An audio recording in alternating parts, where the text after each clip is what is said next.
Previously on the Drone Wars, we've talked about commercial and hobbyist drones that have been adapted for battlefield use. But now we're going to talk about aerial platforms that have been designed very specifically for military applications.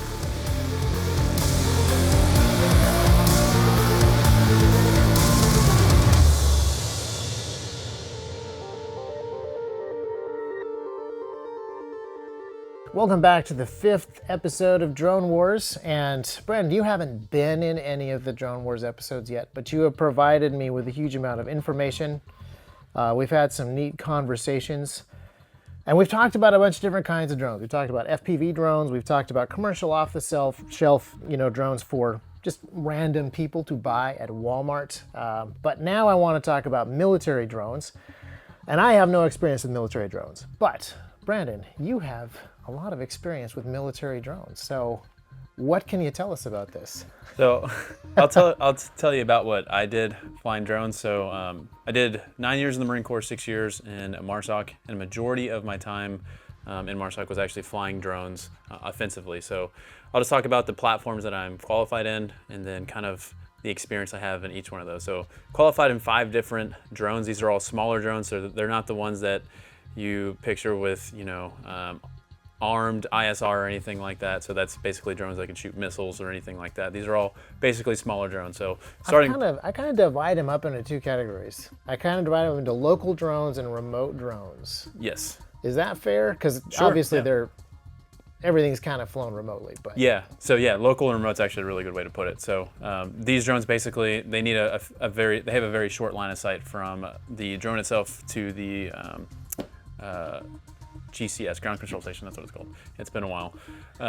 we just say pilot or operator. Yeah, but so you got cool acronyms for your stuff. Yeah, we have a couple. You have GCS, which is ground control station. You'll have MSS, mission support site, and then there's some other stuff for the antennas that really aren't that necessary. But so the biggest one I flew, which a lot of you guys are probably familiar with, and that is the Puma. So I think it's Puma 4 or Block 4, maybe it's Block 5 at this point. It's about a 6-foot wingspan. It's all styrofoam. This is the one I flew the most. So we would target with this guy. We would fly it, between 800 to 3,000 feet above ground, depending on what camera we had in it. So on my second deployment, we had, it's called the I-45 camera. That's what it's called. So it's a very, very expensive camera. I'll say a random number. It's probably wrong. It was a 6-figure cost for the camera, but we were able to fly 3,000 feet, which completely changed the game for targeting because anything really below that, it was easily identifiable, the drone. You could hear it, you could see it, you can get shot at.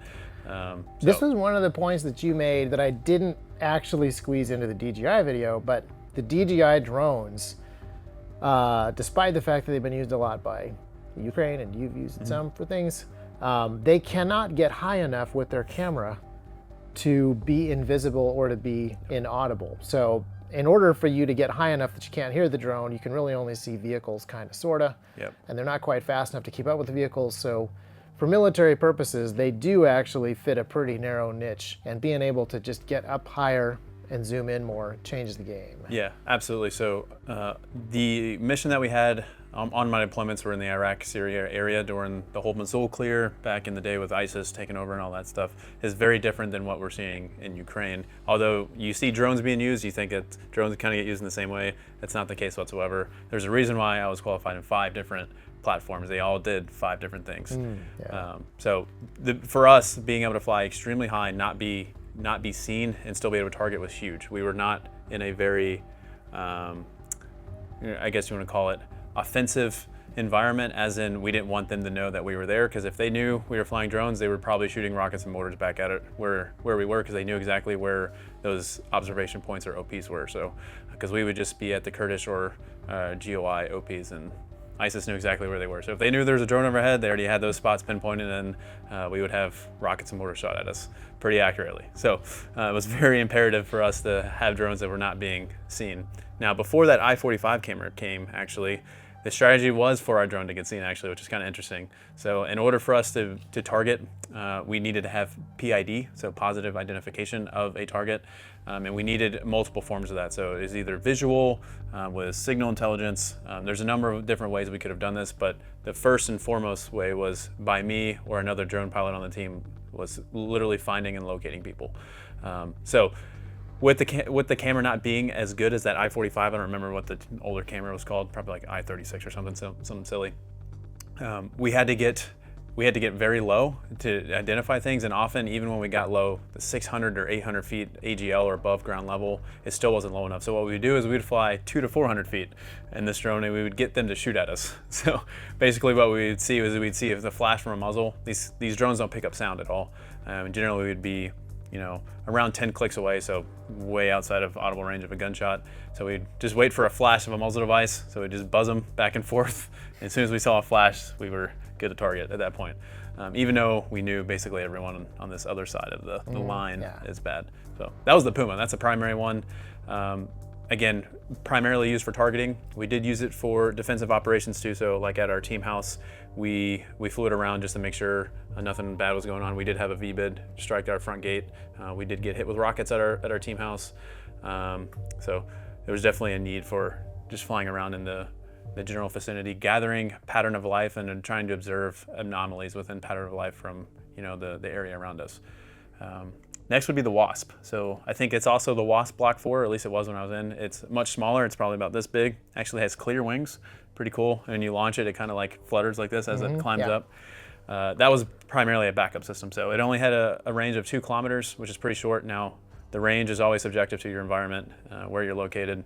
Yep. Signal bounce, attenuation from trees, and the Puma was only 20. We got it out to 40 on a regular basis, 40 kilometers, which is very far. Basically, it would fly out there, have 10 minutes, and have to come back because the battery wouldn't last that long. But the Wasp was only 2, and the camera on the Wasp wasn't nearly as good, so we had to fly it very low. That's why the wings were clear, so you can fly it lower. And it was pretty quiet though. So, but it would be stored in 2 little briefcases about yay big. So very easy just to throw in the back of a truck and have it just in case. I only actually flew that. I can only think of once. I did get a strike off with it, which was pretty cool. But it was, again, primarily backup. Pumas went down. I think they got shot, and then we were out there for another day, so might as well do something. Next, we'll go to quadcopter. So we did the Sky Ranger. So Sky Ranger was a system that was flown off a tablet, and basically, this is the one that was used least. It had a fantastic camera, but this was basically a civilian drone. It was not very durable. It was white, just, again, not a very tactical drone, but what it was good at was we could fly it right above our OP, wherever we were, and it would just hover there. And it had a 128 times zoom camera, so wouldn't be able to really PID anything, but you could at least just like zoom in and... Situational awareness. Yep. It would help, it would basically help the Puma find stuff, is the way we used it. But Did it have any autonomous capability? Like you're telling it to go spots on a map. If you're moving, does it also kind of follow the tablet? Yes, around? it can. So you could, I actually never did it outside of training, but you could have it like lock onto you or a vehicle and it would follow you. The Puma could do the same thing too. I just didn't do it all that well. And then next is the Instant Eye. So the Instant Eye was a first person or FPV drone, very similar to an FPV drone, very durable. You could fly it into a tree. Sometimes it would bounce off and keep going. It's pretty wild. But it had thermal camera. And the camera on that thing was really, really poor, but that was definitely more in the environments when we were inside the cities. Everyone knew where everyone was, good and bad. We could fly that and not have to worry about, them trying to, we weren't so worried about them knowing that we were there. So I used that for strikes twice. Worked really well, but that had to get super low. If I remember, it was like 100 to 200 feet to be able to PID anything. And PID means I need to be able to determine what kind of gun someone is carrying, and that sounds a lot easier than it actually is. With a Puma, it's like, is that a rifle? Is that a pistol? Obviously, you can tell the differences between size, but we want to know if it's an AK or an AR, basically. That's how precise it needs to be. And the Instant Eye, again, just had to be really low to do that. Yeah. So. How fast is that? Were you flying like modern racing FPV speeds? No, I don't remember the exact speed. It's probably 10 to 20 miles an hour. It was pretty slow. Yeah. This is more of a drone that was designed to hover and look down, not more like look ahead. But when you did fly it to a location, it could look directly ahead. I think they actually stopped making it. It was available for civilian sale. It was like $8,000 or $10,000. Very expensive. Anything with a thermal camera on it, I mean, there's just not a great way to make those any cheaper. Yeah. So, yeah. I actually tried to buy one at one point because I thought they were that cool. And obviously, like, we fly all these drones. You think we're very good, like drone pilots. We're not. We know how to observe really well and establish, pattern of life and be able to pick out things. That's what we're good at. Not so much FPV flying, right? So I wanted to buy it because it was durable and I can crash it and not break it. Yeah. Basically. My kids want to see you fly our drone simulator because they think that you'll be really good at it. And I tried it. I wasn't very good at it. But you were qualified on these 5 different platforms. Mm-hmm. You used them in the field to do various missions and do various mission requirements. How often were you doing what was in the book, and how often were you coming up with new problem-solving, outside-of-the-box activities? That's a really good question. So honestly, the schools did not teach us how to surveil. The schools really taught us just the equipment, and they kind of left it up to us on how we did things. So I kind of made it up completely as I went. To give you an idea of how much I flew, so over both deployments, the deployments were about 7 months long. My second deployment, I was leading the flight team. So by the way, we use everything as like Top Gun references. So of course, yes. So, it's pretty funny. So we had 2 UAV squads, I guess you could call it. One was the Penguin Squadron because they couldn't get their things to fly, so the flightless birds. And we were Gold Squadron for Star Wars, because Star Wars Gold. But anyways, I was flying between 3 to 5 days a week and about generally 8 hours of time. So a lot of flight time. That's primarily all with the Puma. The primary way we targeted was we would try to find areas that we knew were ISIS controlled or enemy controlled. And basically, we just looked for any sort of movement. And that sounds super easy, and it really is. Now, on my first deployment, that wasn't the case. We were observing cities that had civilian populace, so what we'd have to do is we'd have to pick out, obviously, civilian population pattern of life. So just, observing normal supply routes, observing normal, hours people are awake, things like that. Mm-hmm. And then we had to try to figure out anomalies. So, vehicles driving in at night with no lights on, for example, is a really good one. 18-wheelers moving with no one else on the road in the middle of the night, a little unusual, right? Stuff like that. And on the second deployment, as we started to clear these cities and civilians started to retreat or come back onto the Kurdish side of things, we had to basically just observe for any movement because they knew that they shouldn't be moving at all. So it made things a lot easier, but at the same time, they knew exactly when we were observing because we have to sleep too. So it just made for a lot of long nights. Now, specifically techniques, what I would do is I would pick before we would go out on ops. I did everything on ATAC. So I would create flight plans on ATAC. I would pick compounds off of Google Earth that looked like I would want to stay at them, basically.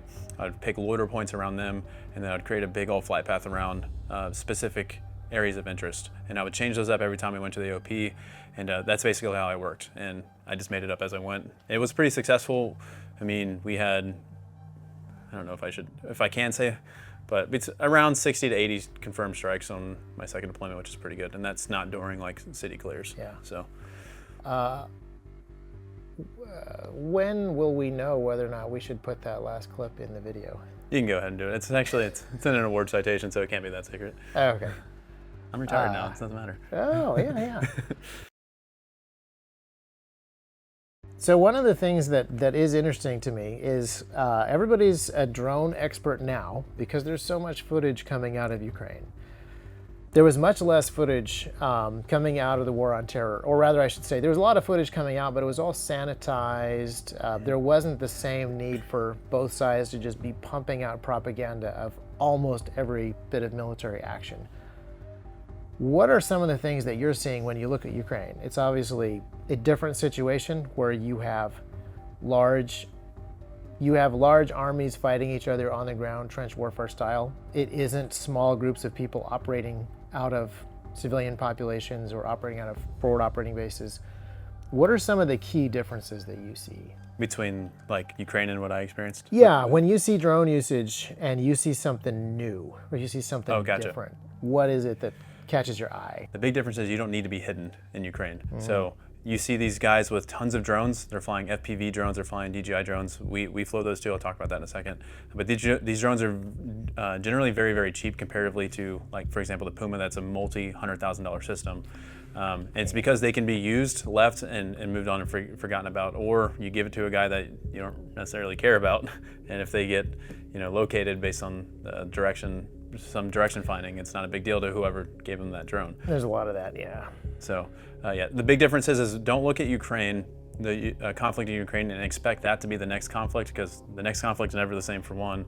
But two, drones are generally used and taught to be used in a way that aren't overt. They're supposed to be used in a covert manner. They're a surveillance tool. It's very, very rare that you're trying to surveil in an overt way, right? So like this drone usage is very unique.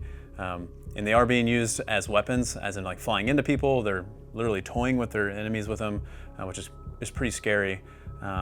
So like if you go out and try to prepare yourselves with drones and have that equipment as a civilian, if you're buying a DJI to have on the shelf, just know that that's expendable, extremely expendable comparatively to, again, a system like the Puma or the Wasp that's meant to be flown over and over again. That's not expendable. Yeah, so.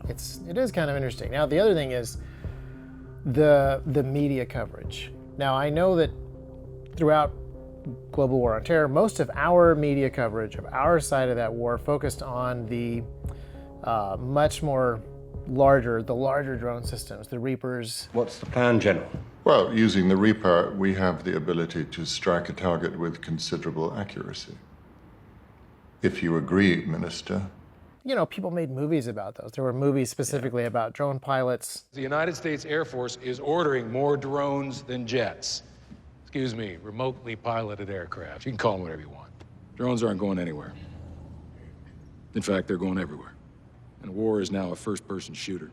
But generally speaking, I would say that the mainstream media was less worried about drones when we were flying them out of Arizona and hitting people with Hellfire missiles than when they watched the DIY FPV stuff in Ukraine.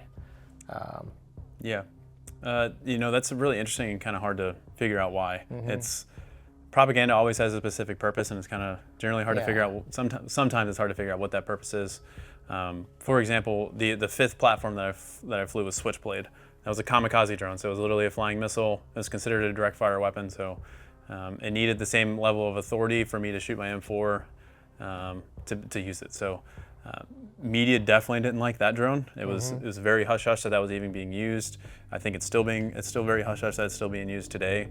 Should we talk about some of the people who are using it, or should we not? I actually don't know who's using it today. I know the system has been upgraded and is way more lethal than it was when I used it, 6 years ago or so. It can be purchased by people who are not the United States, just not United States citizens. Yeah, and they're honestly not that expensive when you compare to other missiles. So back when I flew them, they were around 40 to 60 grand a pop or something like that, maybe a little bit more.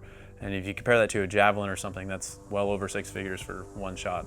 And this can fly 10 clicks and can be very, very accurate and directional. So it's so interesting to me that is the sort of thing that would freak people out. But a Hellfire missile being fired from a Reaper that has a much wider area of collateral damage and just larger kill area, and it's being used at distances where accuracy and precision are less possible and mistakes are easier to make, and there's a lot of documented mistakes. It's just interesting to me that people were okay with that and freaked out about the more focused precision things. I actually have a pretty good example of that. So we had a situation going on. We had some people that were shooting at us. We returned fire, suppressed them behind a wall, and this was a perfect target for the Switchblade. I had 2 missiles ready to go, and they got shut down because they were used in a way improperly, and somehow they accidentally killed some civilians by another allied force, like a month or so prior. But what I think people are freaked out about is that they're very personal. So as I fly that Switchblade, I can literally see the person's face before it detonates and eliminates the threat, rather than these other drones. They're kind of intended for like vehicles and stuff that size. Not only vehicles, I'm not saying that, but things of that size. Rather than a Switchblade is intended to kill 1 to 3 people and be very personal. And I think maybe it's just the personal side of things. Yeah, which if you think about it, you would prefer something that is that focused. Yes. As opposed to something that is going to wipe out an entire wedding, as happened and was documented. And so that is just really interesting. I think it speaks to a political sort of vibe where we would like guilt to be diffused across a large bureaucracy as opposed to a single trigger puller. I think the consequences are such that we need clearance from the PM. James, You have the authority to make a decision. No, I'm telling you, you need to take it to him. Even if the damage caused by the large bureaucracy is greater than those mistakes made by a single trigger puller. Yeah, that's a good point. So, an unfortunate political reality. Well, the good news is in Iraq and Russia, we kind of have both. You kind of have individual trigger pullers flying little FPV drones, Yeah. so you can freak out about that. And then you have large, war machines. So, yeah, you can hate both sides. Yeah, I would say the freak out is pretty. I guess it's pretty good for those SPV drones. I don't think we'll ever see American forces toying with the enemy with FPV drones, like flying around in a circle and stuff. So Yeah, and that is a fascinating. I mean, people are very focused on what they're seeing drone-wise, but there's a whole propaganda angles of this war that needs to be really carefully dissected and taken apart. Just war theory is fascinating. We should have David Botkin on to talk about just war theory as it relates to combat. But I think there's a just war theory aspect to propaganda as well. Yeah, for and sure. playing cat and mouse games with your enemies to demoralize and humiliate them across the internet has ramifications that should be looked at beyond just, for the absolutely. killing. Yeah. Yeah. Foreign Secretary, it is our task to make the right military decision. We cannot engage in an argument about possible future postings on YouTube. There was a thing about when we started flying drones initially, and when the Iraq war restarted, as in the ISIS war restarted. ISIS literally thought we taught mice how to fly drones, and that's what was flying them, which was pretty funny. Yeah. But they were terrified. They wouldn't go outside, and when switchblades started to get used, they couldn't figure out how people were getting killed out of nowhere. They would just hear basically a very loud bee come in, and then people would die, and there'd be the switchblade's kind of designed where there's no shrapnel or anything left over. Oh yeah, it consumes itself. Yeah. Yeah. So yeah, that definitely it made targeting harder because they didn't want to go outside. That's where the tunnels came from. It was because of drones. So Yeah. So obviously, in the 21st century, drone warfare is not going away. And in Ukraine and Russia, you see both sides of it. You see guys building their own FPV kamikaze drones. You also see very big, expensive Turkish and Iranian drones getting flown by both sides. There's American war material that shows up over there somehow. We can't figure out how it's getting over there. It's weird. It's bizarre. We're not sure who's paying for it either. But what do you think the future is with drones? it's going to be more FPV stuff. I can only imagine that these drones that can't fly very high and see very far are going to stay that way. I think they're going to start to creep into the fixed wing area, like the Puma, where they can do both. And it's just going to get better and better and cheaper. So just like the Puma. The Pumas, those fixed wing systems become more available, cheaper to use, cheaper to replace, and more expendable. So yeah. So what are you doing? what am I doing with drones now?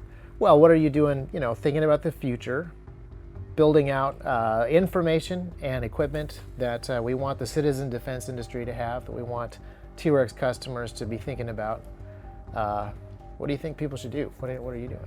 I think we should focus on the covert side of things primarily, because again, unless you're building up a huge surplus of these drones to hand out to people and expect them to be used up, it's not a good idea to spend $300 on a drone just for it to probably get destroyed the first time you use it. So This is why my kids are still in the simulator. And Yeah. So I hope to see good fixed wing options out there. Even if it's multiple thousands of dollars, people are spending 10 grand on night vision. If we can have a fixed wing drone that's in that price range, it's probably still not nearly enough money, but that's kind of the direction I hope things go. And I don't know if there's, other than building a stockpile of quadcopters, are necessarily a good solution right now. I see some guys doing some very cool development of 3D printed fixed wing airframes. The challenge is those optics, but those cameras over there, like that's on a gimbal that is able to stabilize, not a super zoom lens, but there is starting to be more off-the-shelf stuff for those magnified optics. The bad news is I also see a ton of the innovation in this space is for like AI upscaling and stuff, which is very cool for a creative scenario, but not so good for gathering intelligence and seeing what the actual ground truth is. For that, you actually need to be able to magnify the image, stabilize the camera, aim the camera, and that's a little trickier than just like buying off-the-shelf cell phone cameras and sticking them on a little quadcopter. Yeah. If you've never been around a quadcopter or an FPV drone, this is another thing that you should realize is that generally, actually, every time you see that footage, you can't hear the quadcopter from the footage. But if you're around it, it's extremely, extremely loud. Yeah. So FPVs you can hear from hundreds of yards away, literally. Same thing with most quadcopters. So just keep that in mind when you're like, oh, well, these things look pretty good. I can fly a few hundred feet in the air and I can, see people. It's like, obviously our standard for positive identification is not going to meet, the U.S. government standard when we were targeting, but it's still pretty high, right? So if I can only imagine, right, we're all, kind of in imagination land when we're trying to figure out if it's government overreach or, Red Dawn happens or whatever, what we're going to need to do. But I can say, based on some of my experiences, surveillance always comes first. Intelligence gathering always comes first, and being able to do that well is very important. And first and foremost, part of that is being covert. It's very, very important. And it's also for your safety, right? So it is easy to see and hear a drone if it's flying overhead, but some people that know what they're doing, it's also very easy for them to locate where that drone is flying from. Yeah, it's maybe that's the next thing that we should do. I'm not sure what the next Drone Wars video will be about. Maybe we'll look into some of those more expensive commercial drones. Maybe we'll find somebody making fixed wing stuff. Anduril actually has an interceptor drone that solves the audio problem. Interesting. By basically flying faster than the speed of sound. Oh, so cool. You get there before the noise of your yeah, doors. That's wild. So yeah, perfectly covert until you arrive. Yeah, one more thing on the surveillance side of things. So what does surveillance really mean? It means a ton of different things, but for overall intelligence gathering, pattern of life is a very niche word, a niche saying, but that's essentially what intelligence gathering is. Especially going to be in our realm, and that takes a lot of time, right? So you can't just fly overhead for a couple minutes and obtain that. Generally, you're observing for hours on hours on hours. We have put in 600 Reaper hours on this target, sir. May I respectfully suggest that we got the wrong address? And having a system that can support that and that need is very important. So even the Puma that can only fly 2 hours at a time, that's why we would yo-yo them, that's what we call it. So as one was coming back, another one would go out, and we had this handoff thing, basically to keep eyes on for almost 12 to 16 hours a day at a time. So yeah, you got to know what normal is to be able to pick out something that's not normal, something that's hinky. So here's the thing we will talk about relatively soon. We should start looking at some different observational devices, just so we have a better idea of like what types of magnification are good, stabilization, stuff like that. It won't be part of the Drone Wars, but it will be something we look at T-Rex Labs or the Armory, and kind of ties into our long range suite that we just launched too. Yeah. So. Every time we flew drones, it was in lieu with a observation point. So we had people on fixed glass observing, so they'd be seeing directly ahead. I'd be looking straight down. That makes a world of difference. So they're seeing the world at a totally different angle, and it's pairing the two together is it's fantastic. Yeah. It's the reason why we did it. So. Fantastic. Well, thank you so much, Brandon, for coming on and giving us some more insight into what's going on in the Drone Wars.